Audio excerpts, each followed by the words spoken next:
Hello, finishing up my bench seat I made out of my Home Depot cabinets. I just wanted to show what I did to make them sturdy enough to turn them into bench seats because they're made out of the OSB board or Formica countertop type board. Not real sturdy, doesn't take a lot of pressure, a little bit of moisture and humidity really messes it up. So what I did is took some 1x3, ripped down from, well, it was 1x6. I ripped it down to 3/4 inch by 1.5 inches. I put one along the top and the back, and then put me, call it a kickstand, from the bottom to the top to support the weight. And then the front I have the same thing, and underneath I put one, so in the front, in the back, and then the kickstands around, and then topped it off with a piece of 3/8 inch plywood, put some glue in between, screwed it down, and now I could dance a jig on top of my bench seats. It'll take the weight because my bed's gonna fall right there on that, so now I can put my big butt and the bed, probably be a little bit better than 320 to 350 pounds on there, and I won't have a problem with any of that sagging. I don't like piano hinges, so what I did with my bed is I went with regular door hinges.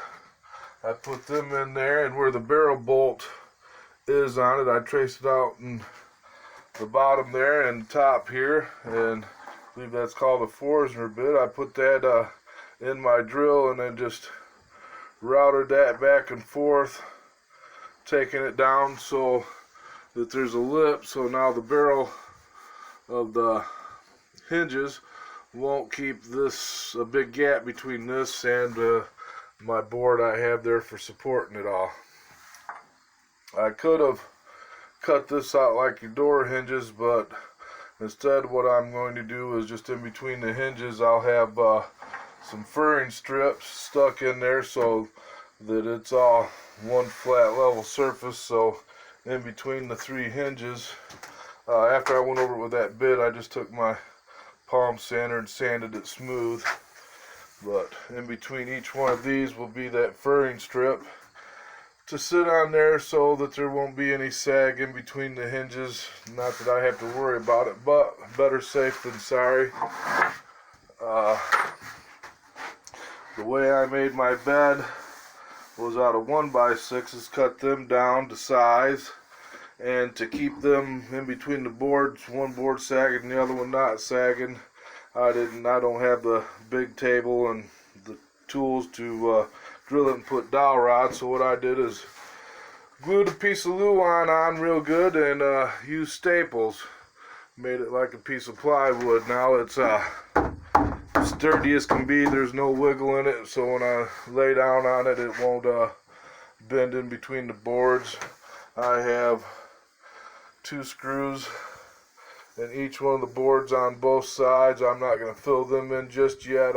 Just to be better safe than sorry, I want to make sure I put the bed mattress in there and lay down on it and don't have an issue with any cracking, any screws breaking through. I don't think there will, but there's no sense in puttying them up, then painting them, and then having to dig that out and take the screws out if something's wrong.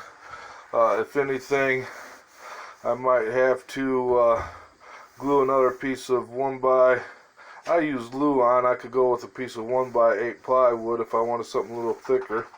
Cut it out the same way and stick it in here and not have it get too thick. I didn't want to put a piece of 1x in there for them to sit to hold the weight up because I only have so much room. The mattress being 6 inches, I didn't want between the wall and my bed to be too big a gap and then it not close up like I want it to. Right here I have my closet slash 2.25 cubic foot deep freezer. At some point I'll be putting this on a thermostat control and seeing if I can't keep it set on 30 degrees and put an insulation blue board maybe 2-3 inches thick as a liner in there so the bottom stays cold, and put my thermostat sensor down there and be able to keep my mayonnaise and cheeses and other food that I don't want frozen to top, and be able to keep that above freezing and the meat below freezing, and get by with that. If not, then I'll just keep it as a freezer, and plenty of room for a few half-gallon water jugs to freeze them down there, and build me a nice insulated cooler, and switch it out with frozen milk jugs to keep my cooler going. From what I've seen people build them, and go 10 days with a jug of water and still have it half ice, so that'll be good enough to keep condiments and cheeses and whatever else I want cold enough not to spoil. The one thing I did have a problem with was this deep freezer legs aren't adjustable, so I had to put a piece of Luan down there, regular thickness, to take the weight up in the front. And that piece right there, I used my table saw for a planer. I moved my guide over real close and then got in there with my piece of wood and thinned that one down to, I don't know, it's a 1/16 of an inch, but after doing that, then now my deep freezer sits flat to keep it from rocking back and forth. The left side there was a side that had just a little bit more play, so I took a piece of the 1x I'd ripped down and my brad nailer and glue and nailed that into there, and then nailed that to the wall. So now when I put my deep freezer in there, the back of it will hit against that and it won't allow it to go backwards, and in the front there it's snug so it can't move, so it'll be stationary. I do have the cross brace here at just the height that the lid will go to open up and be able to still get in the bottom. I will put a cover on this, but I screwed it in, so I'll nail the cover to this, and I'll have another one on the bottom. Then all I'll have to do is take the screws out of the side and the cover can come off, because it's just enough room that I can pick it up with the lid closed and pull it out enough to turn it sideways. Since I don't have room with my bench to pull it all the way out, I can get the top out and canter it over so I can pick it up and move it out of the way if I need to. Down there in the bottom I have it measured out to cut holes, if you can see it, for the exhaust for the heat if I have to later, to hook up a little 12-volt fan or something to keep the hot air out. I don't know if that's going to be an issue yet or not. There's should be enough cubic feet around that not to get overheated and it not to work properly with just a regular vent in the bottom, but if I have to hook up a fan I can do it later. And then from here up I will have 2 shelves. Now it's open at the top right now, and what my plans are is when I get my roof board on, I will take a piece of this trim and use my brad nailer or brad stapler and staple a piece of wood to the plywood, and I'll have it so this piece here and this piece here will be in line, so when I put a piece of trim up I can nail it and have something to nail to, and that will strengthen this up because there's just a little bit of wobble. But 1x it has enough weight I could hang a side of beef from this vertically and not have an issue, but going side to side, if I tripped in here and hit that, it wouldn't hold up all that great. It would get kittywampus, or they call it racking if you get it out of square. So on both sides I'll do the same thing. Piece of trim up there off the roof, level with the outside, so that when I put my piece of trim board on I can nail to both pieces, and that will seal up the top and give me the strength I need for left and right. And then on the top I'll put a hinge door, one door, so I can get in here, a piece of wood down the sides to hold my shelves, and I should be good to go. I can most likely keep my shower goods, my fold-up shower in here, the shampoo, the soap, and razor, and whatever else I need to, and some towels. I'll have plenty of room there. And if the deep freezer does kick out heat, well then I'll have heated towels. So, you know, that'll be nice if it's cold outside. I have my cabinets in there. I did put my brackets in to help keep these from sagging up. I didn't have to brace these up. I shouldn't have to worry about anything. I'm not going to be sitting on them. But the only thing I did do is on the center, I put a piece of wood in there to take up the weight, and on each end, so when I put the canned goods in there, it won't sag. If anybody's used this press board, I believe OSB, no, it's not OSB, it might be OSB, there's CDX, OSB, press board, whatever they call it. It's that cheap glue and sawdust board. It doesn't take much moisture and weight, and it'd be sagging. So I did the same thing on both of them. I've got it screwed to the wall good. I have the braces in the bottom there too. I may yet decide to put a couple of screws in there, but I don't think I'll have to worry about that too much. And as you can see on the side, here's that glue and sawdust board that I was referring to.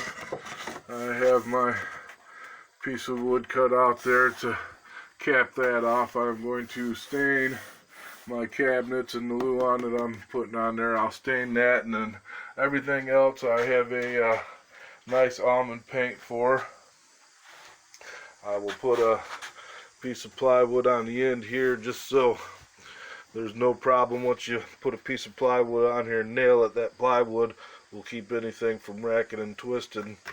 If there wasn't enough, you can see here how I put the cross braces to hold the weight on top of the board. That way, if it was nailed in the side, you could break the screws, or brad nails would bend easier by putting it underneath like a kickstand. You ain't gonna crush that. That board right there will hold hundreds of pounds of weight, only being, shoot, it might be 5/8, not quite 3/4, but like I say, it's got more than enough weight to hold me in the bed and whatever else I want to do. But I just wanted to update on what I was doing with these cabinets and the hinges I was using, how I'm going to get it all to do. So I've kept it pretty cheap. I think it was $8.99 for the 3 hinges, and 6, I think I got a half dozen 10-foot 1x6s, and other than that, a couple sheets of Luan at 20 bucks a piece, and the biggest expense would be in these cabinets, but they really look pretty good. Other than the panels in here, they're built just about as good as anything else you're going to get for 3 times the price, unfinished. So I picked up some polyurethane stain that's going to match the almond. It's a stain and a sealer all in one, so I don't have to do 2 or 3 coats of anything. Still waiting on my window to get my AC in and build that, and I haven't went back and done anything else to my stove yet since I've been working on getting all the rest of this together. I'm about to start putting everything together, capping the ends, and then I want to get it painted in here before I start doing flooring and getting my electric all in. I've got one more set of batteries ordered. As soon as they're in, I'll get them charged up and get my 2 12-volt banks hooked up into series, so I have 580 amp hours of battery with the 840 watts of solar. Good sunny day, I should be able to charge them up completely in 4 to 6 hours, so I should have everything I need to be totally off grid. Then I'll be on to my 4-inch PVC pipe for my water system. I am noticing now that I get this all done that I'm running out of room for my shower there. I don't have the 36 inches I wanted. It's down to 30, so probably by the time I get done, I will have my batteries in there. I might even stick my batteries into that